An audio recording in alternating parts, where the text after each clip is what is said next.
कहानी माँ बेटे की जो दिल को झकझोर के रख देगी। माँ अपने को हमेशा बहुत प्यार करती है। अपने भले भूखे पेट सो जाए, लेकिन अपने बच्चों को कभी भूखा नहीं सोने देती। ऐसी होती है माँ। माँ बचपन से ही अपने बच्चों की हर ख्वाहिश पूरी करती है, चाहे भले मेला देखना हो या कुछ खरीदना हो। माँ अपने बच्चों को कभी निराश नहीं होने देती।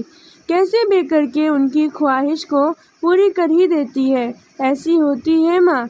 इस हिंदी स्टोरी को पूरा ज़रूर पढ़ें। माँ के प्रति नज़रिया ही बदल जाएगा। ये कहानी एक माँ और बेटे की है। माँ अपने बेटे को बहुत लाड प्यार करती पालती है, उसे अच्छा परवरिश देती है, पढ़ाती लिखाती है। माँ हमेशा सोचती है कि अपने बच्चों को अच्छे से अच्छे कॉलेज में पढ़ाए लिखाए, उनको अच्छी शिक्षा दे। इसी तरह ये माँ भी अपने बेटे को खूब पढ़ती लिखाती है। पति बच्चे की छोटी उम्र में ही उसका साथ छोड़ के चले जाते हैं। ये माँ कैसे भी करके बेटे को पढ़ाती लिखाती है। अपने बेटे को पढ़ाने के लिए अपना घर भी बेच देती है। पढ़ाई पूरी करने के बाद बेटे की शहर में नौकरी लग जाती है। बेटे को शहर में एक बड़ी कंपनी में मैनेजर के रूप में नौकरी लग जाती है। बेटा को यह बोल के शहर नौकरी करने के लिए चला जाता है कि वो कुछ दिन बाद उसे भी वहाँ साथ बुला लेगा। माँ हंसी खुशी उसे जाने के लिए बोल देती है। बेटा शहर चला जाता है नौकरी करने के लिए। माँ एक छोटा सा मकान में किराए पे रहती है। कुछ महीनों बाद बेटा शहर से वापस आता है माँ से मिलने के लिए। माँ के लिए ढेर सारे कपड़े और सामान लाता है। माँ ये सब देख के बहुत खुश हो जाती है। बेटा बोलता है शहर में उसका बहुत बड़ा घर है, अगली बार आएगा तो तुझे भी ले चलूँगा, मेरे साथ वहाँ रहेगी हमेशा। माँ ये सुन के बहुत खुश होती है। बेटे को इतना तरक्की देख उसके आंखों में खुशी के आंसू आ जाते हैं और बोलती है कि काश उसके पिता भी यह सब देखते तो बहुत खुशी मिलती। ये पल उन माँ और बेटे का बहुत ही खुशी वाला है। बेटा को कंपनी से बुलावा आ जाता है और वो शहर चला जाता है। इधर माँ कुछ दिन काफ़ी खुश रहती है कि उसका बेटा अच्छी नौकरी पा गया है, अब किसी चीज़ की दिक्कत नहीं होगी। धीरे धीरे काफ़ी दिन हो जाते हैं।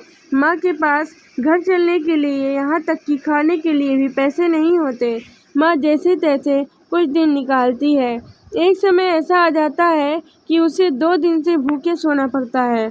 कई महीने हो जाते हैं। माँ बेटे का राह देखती रहती है कि अब वो आएगा और उसे अपने पास ले जाएगा। मकान का किराया भी नहीं चुका पाती है।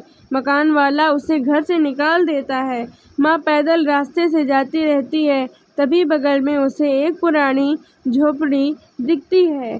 बूढ़ी माँ उसी छोटी सी झोपड़ी में रहने लगती है। आसपास के दुकानदार से ये कह के सामान लेती है कि उसका बेटा बहुत बड़ी कंपनी में अधिकारी है, वो आने के बाद सब पैसा दे देगा। कुछ दिन बाद दुकान वाले भी सामान देने से मना कर देते हैं। माँ बेटे की राह देखती रहती। उसको बेटे की चिंता होने लगती है। फिर सोचती है कि उसको शहर जाकर खुद ढूंढेगी। माँ बेटे को ढूंढने के लिए शहर के लिए रवाना हो जाती है। उसके पास कुछ भी पैसे नहीं होते। कैसे जैसे बिना टिकट के ट्रेन से लोगों से पूछते हुए कैसे भी उस शहर पहुंच जाती है जहां बेटे ने बताया था कि जॉब उस शहर में लगी है। इतने बड़े शहर में उसे ढूंढना बहुत कठिन होता। वहां पे रास्ते में आते जाते रास्ते में सबसे पूछती है कि उसके बेटों को जानते हैं। वो बड़ी कंपनी में जॉब करता है। माँ को ना उसका पूरा पता मालूम होता है और ना ही उसकी कंपनी का नाम। इधर उधर से मांग के पैसे कुछ खा के दिन काटती है कि उसका बेटा मिल जाएगा और उसको अपने साथ ले जाएगा। बेटे को ढूंढने के लिए इधर उधर भटकती रही। बेटे का राह देखते देखते रोड के किनारे पेड़ के नीचे सो जाती है। दिन रात बेटे का एक झलक देखने के लिए रास्ते में बैठी रहती है। लोग रास्ते में जाते जाते उसे भिखारी समझ के कुछ पैसे उसकी तरफ फेंक देते हैं। आखिर क्या करे माँ, उससे उसका कुछ तो पेट भर जाता है। रात दिन उसे रास्ते पे बैठ के लोगों को देखती रहती है कि अब उसका बेटा आएगा। तभी वो ज़ोर से चिल्लाती है, बेटा बेटा कह के। एक लड़का एक लड़की के साथ बाजू के ठेले में आइसक्रीम खाते रहते हैं। माँ उसे बेटा बेटा बुलाती रहती है, लेकिन वो लड़का देखने के बाद भी कोई जवाब नहीं देता। फिर माँ उठ के उसके पास जाती है और बोलती है, बेटा मैं तुम्हें कब से ढूंढ रही हूँ और तुम आज मिले। फिर उस लड़के के साथ जो लड़की होती है वो बोलती है, ये भिखारी औरत तुम्हें क्यों बार बार बेटा बुला रही है।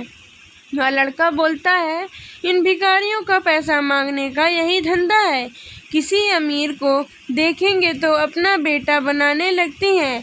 बूढ़ी मन ये सुन के उसके आंखों से आंसू बहने लगते हैं।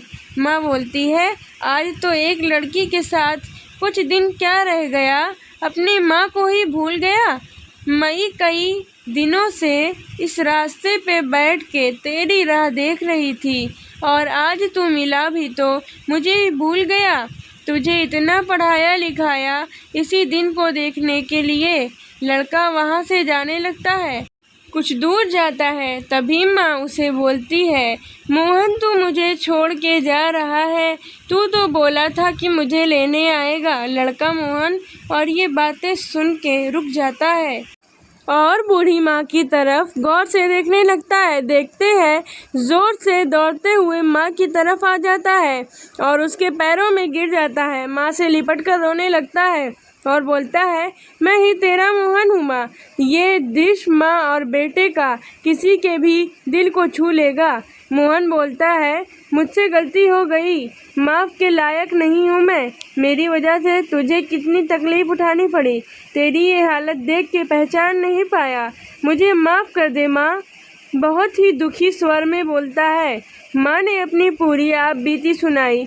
बेटा माँ को लेके अपने घर चला जाता है और माँ की बहुत सेवा करता है। कुछ दिन बाद उसकी शादी हो जाती है। पूरा परिवार हंसी खुशी साथ रहने लगता है। माँ की ममता अद्भुत होती है। माँ अपने बच्चों की हर गलती को माफ़ कर देती है। वह हर समय अपने बच्चों के लिए अपना प्यार बरसाती रहती है। मैं सभी से यही निवेदन करूँगी, माँ बाप का सहारा बने, उन्हें जब जब तुम्हारी ज़रूरत पड़े उनके साथ खड़े रहना। मुझे उम्मीद है ये कहानी आप लोगों को ज़रूर पसंद आई होगी। अगर आपको ये कहानी पसंद आई होगी तो इसे अपने दोस्तों के साथ भी ज़रूर शेयर करें ताकि उन्हें भी मोटिवेशन मिले। दोस्तों, अगर आपको हमारी कहानी पसंद आई हो तो हमारे चैनल को सब्सक्राइब करके बेल आइकन दबा लीजिए ताकि हमारी हर कहानी आप तक पहुंचती रहे। धन्यवाद।